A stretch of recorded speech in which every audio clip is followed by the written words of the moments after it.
Ano yun? Saan ka ngayon? Teka, sinusundan mo si Hiyong ano? Nagbago ka na talaga. Dati tawag mo sa kanya Angel. Alam mo bang ang dami naghahanap sa yung customers dito? Sabi ko naman sa'yo, hindi pa siya ligtas. Nakita ko nga talaga. Ibig sabihin niyan, susundan mo siya ng buong araw, ha? Ano? Malulugi ako niyan eh. Ano ba? Kailangan ko siyang protektahan. Kailangan mailigtas ko siya sa kung ano man ang panganib na yun. Aalis na ako. Bye.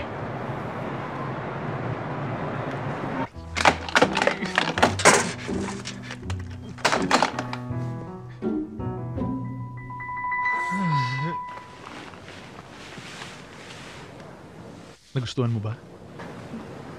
Oo. Parang madalas kang hindi masaya. May problema ba? Wala. Siguro pagod lang ako. Una na ako. Yun sa'yo?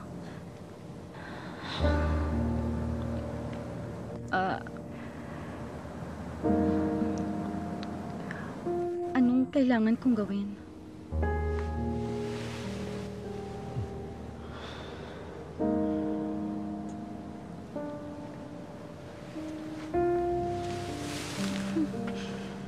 Mahal na mahal kita. Alam mo yun, di ba? Pasok ka na.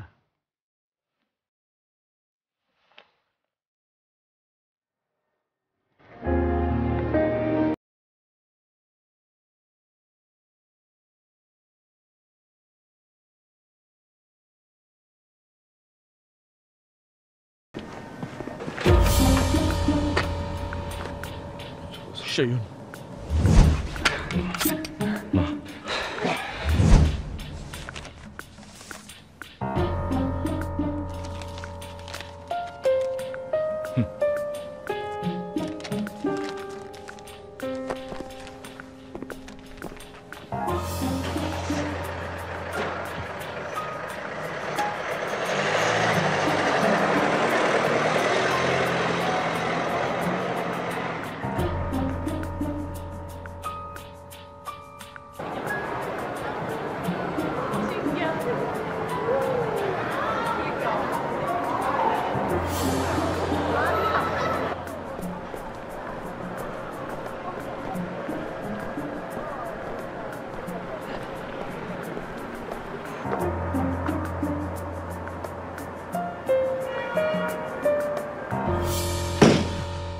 Hindi ko maintindihan.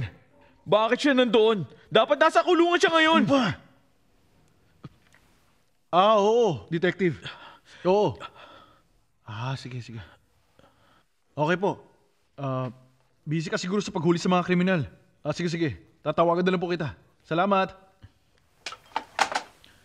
Anong sabi nila? Biniyansahan daw kaya nakalayo ng isang araw. Ano? Kahit na stalker yun, basta't hindi naman sinaktan ng biktima, pwede pa rin siyang piyansahan pag nakipag-usap siya sa biktima. Makipag-ayos? Ibig sabihin, nakipag-ayos siya doon sa lalaki na yun? Ilang beses na siyang na-investigan sa insurance fraud kaya kilalang-kilala na siya ni Detective Kim. Oy, saan ka pupunta? Yong, kaya mo bang hanapan ng butas yung boyfriend ni Hiyang, si Yun sa'yo? Ako? Para saan? Para kasing may mali. Kaya ako malaman paano niya nakilala yung stalker na yun. Oy, Gino, parang hindi na to okay ha. Ano? Di pa pwedeng tigilan mo na to? Hindi mo naalala, siya yung angel mo. Kailangan natin siya protektahan. Ay! Paano ko naman malalaman tungkol kay Yun sa'yo? Ay! Oh, yung dal. Dapat ko na bang gamitin ang kapugian ko, ha?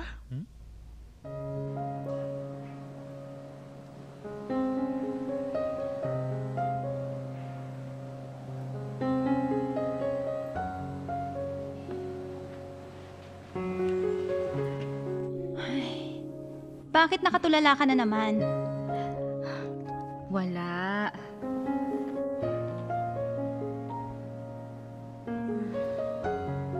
Misuk, Tapusin ko na ba? Ang alin? Trabaho dito? Hindi yon. Si Yunseo ba? Para kasing hindi ko na yata kaya maghintay. Bakit? Dahil ba kay Dojin Woo? Kahit hindi mo na sabihin, no? Pwede naman tayo magbago ng damdamin eh.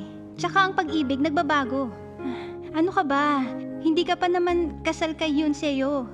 Hindi ka rin naman nag-cheat sa kanya. Si Yunseo ang may kasalanan kung bakit ka nagkakaganyan.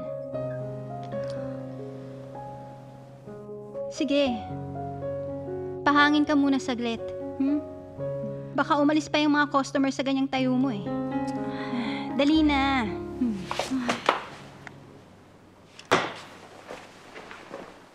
Excuse me, Ano yun, sir? hindi ako sigurado kung alin mas bagay sa akin.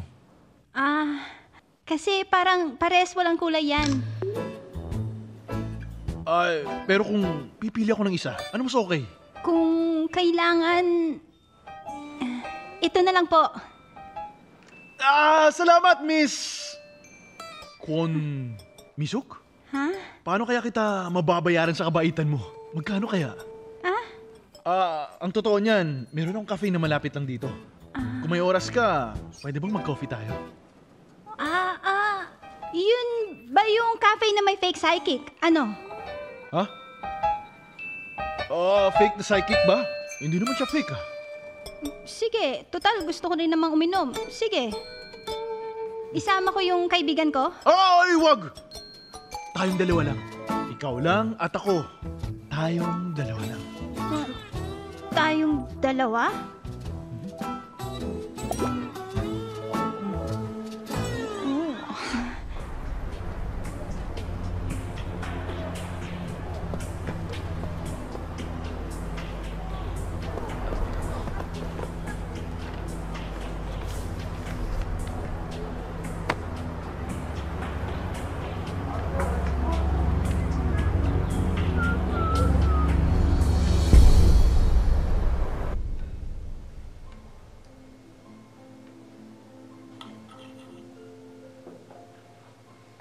May problema ba? Wala.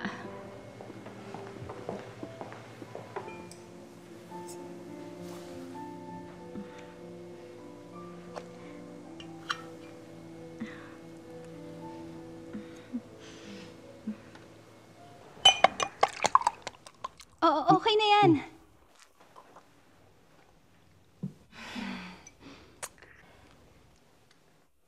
Ano ang kailangan mo sa akin, Mr. Oyong Dal? Ano? Magaling akong bumasa. Alam mo ba kung ilang tao ang nakakahalubilo ko araw-araw?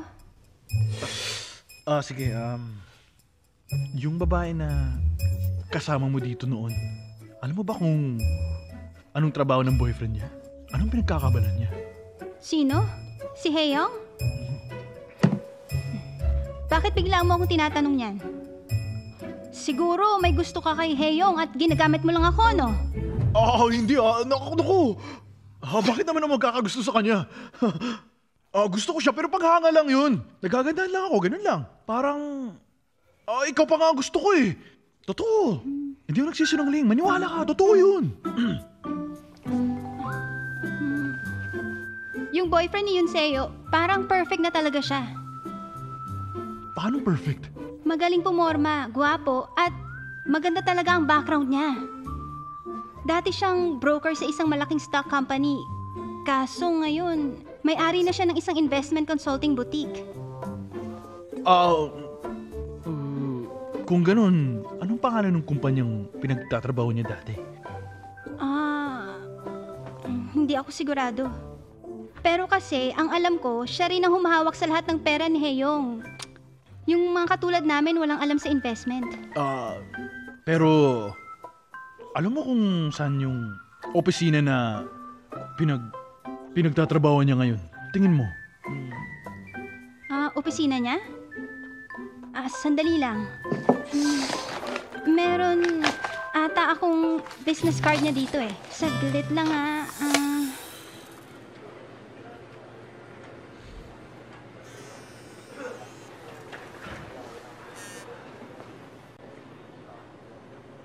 Okay.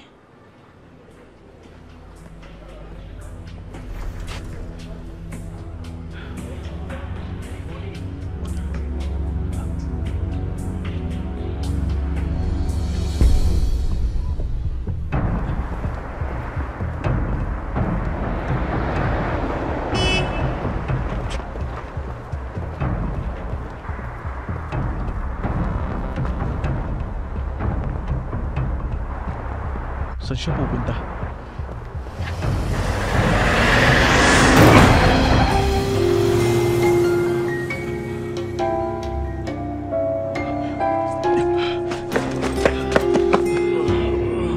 Hoy! Gumising ka!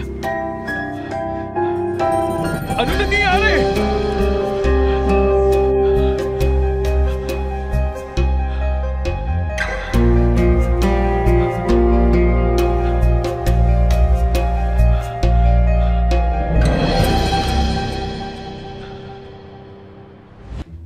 Oo, Detective Kim. Okay. Tawagan mo ko kapag may bagong impormasyon na. Sige, salamat po. Sige po. Anong sabi nila? Kita sa CCTV. Kaya yun ngayon ang tinignan niya. Pero wala siyang mahanap na kahit ano. Meron ka namang nalaman tungkol kay Yun sa'yo?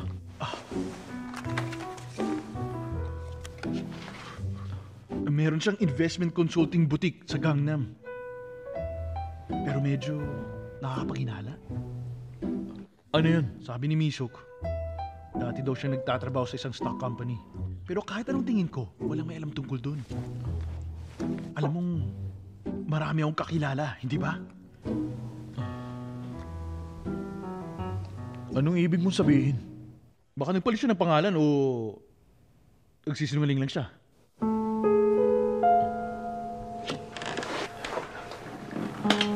Saan ka pupunta? Kailangan puntahan si Yun sa'yo at alamin kung ano talaga ang balak niya. Gino naman, pare. Di ba tayo titigil? Yong, pwede mo ba akong tulungan?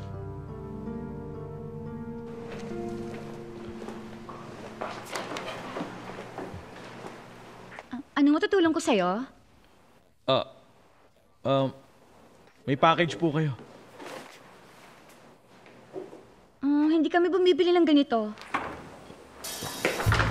Nag-order po ba kayo ng nutritional supplements? Hindi ha. Aalis lang ako saglit.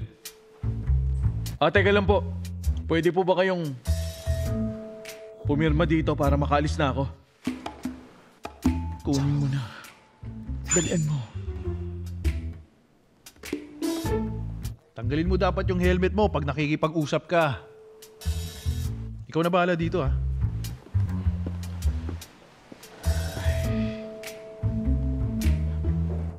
Teka.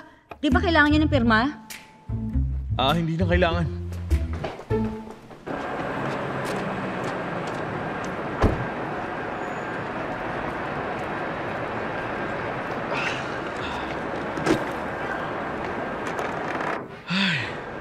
Mautak pala yung lalaki na yun. Bakit naman ang tagal mo? Sorry na. Ha? May gusto ka bang kainin? Pasta. Anong ibig sabihin nito?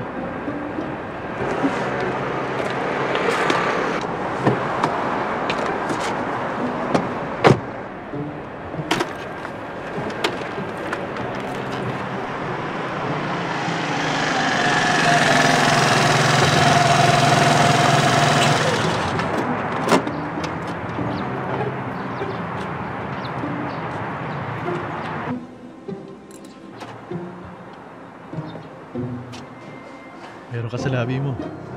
Punasan mo. Bakit? May gusto ka bang kainin? Pasta.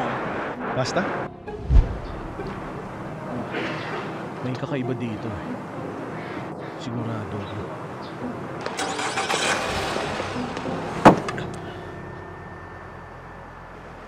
Ano ba yan? Bakit hindi mo muna sabihin sa akin kung sino ka? At isa pa, Hindi mo ba alam kung ano yung quid pro quo? Ano, hindi ka ba magsasalita? Kaibigan ako ng fiancé ni Yunseo. Okay. Kaibigan ka niya. Ano bang ginagawa mo? Ano ba? Alam mo, napakagwapo mo kasi. Wala naman akong gagawing masama. Huwag kang mag-alala. At isa pa, wala namang namamagitan sa amin ni Mr. Kang. Ganito, sabihin na lang natin na VIP client ko siya. Nagbibenta ako ng insurance at bumili siya ng malaking policy at pinakilala ako sa maraming kliyente. Niyaya ko siyang lumabas at mag-lunch para magpasalamat sa kanya. Yun lang ba yun? Bakit? Hindi ka naniniwala sa akin?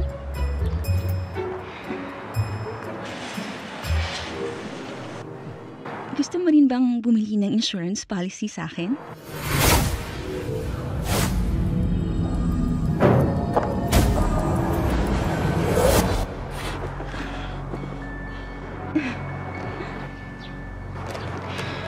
Kung kailangan mo ako, tawagan mo lang ako anumang oras, handsome boy.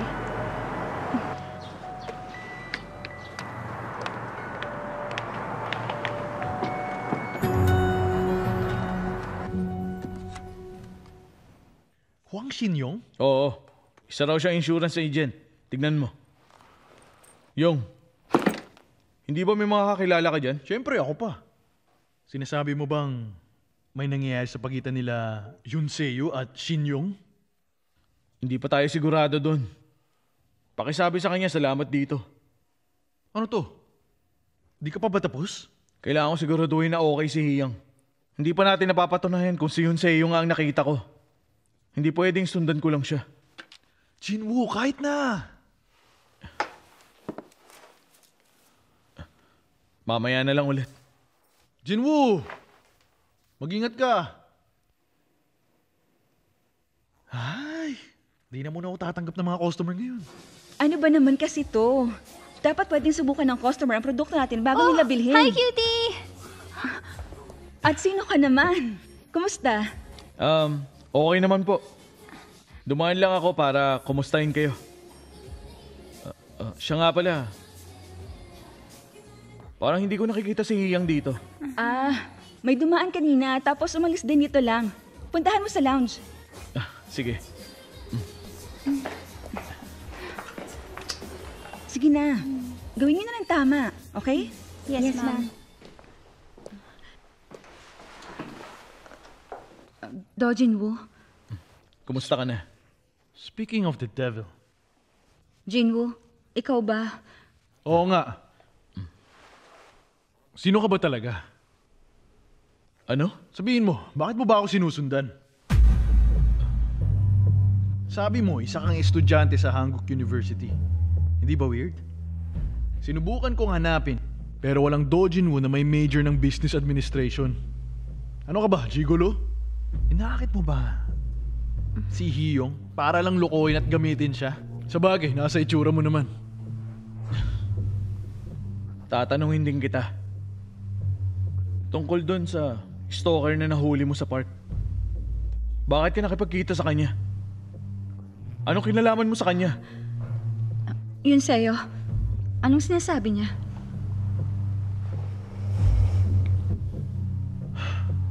Ang tagal na pala akong sinusundan ng lokong yun. Nakalaya siya sa kulungan matapos siya sikasuhin ng piyansa ilang araw mula nung pangyayari. Nakipagkita ako sa kanya para masigurado kong hindi niya nababalikan si Hiyong. Ano ngayon?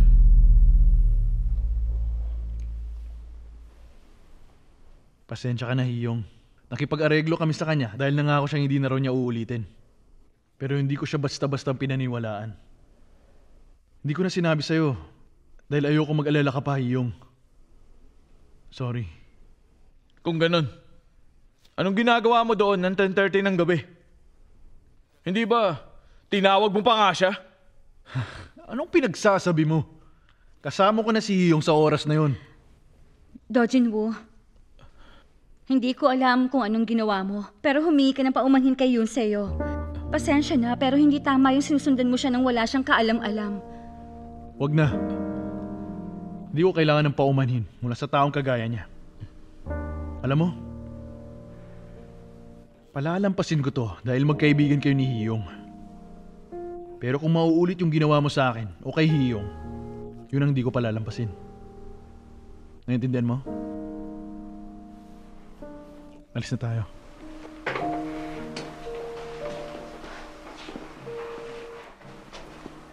Paano kung ayaw ko?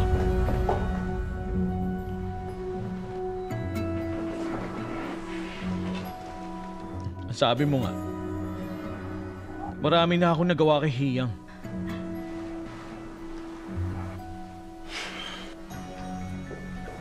Malapit na siya ma-inlove sa akin. At bakit ngayon pa ako titigil?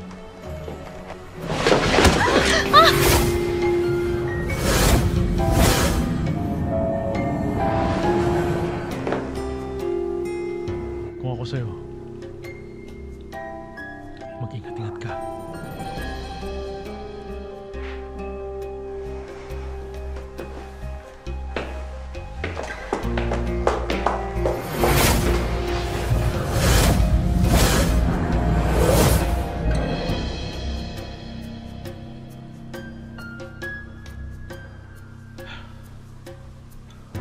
Okay.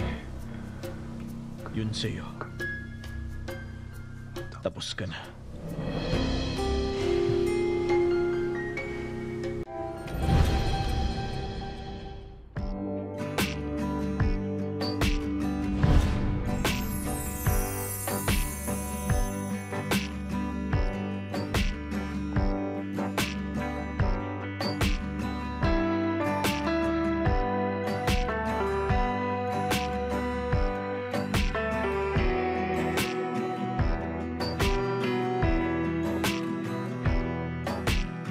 Ano ginagawa mo? Sandali lang. Employee card to ni Hiyang ah. Magpapaliwanag ako. Ano bang meron sa'yo? Isa ka ba talagang stalker? Hiyang, makinig ka! Ayoko na ulit na ma-disappoint sa'yo.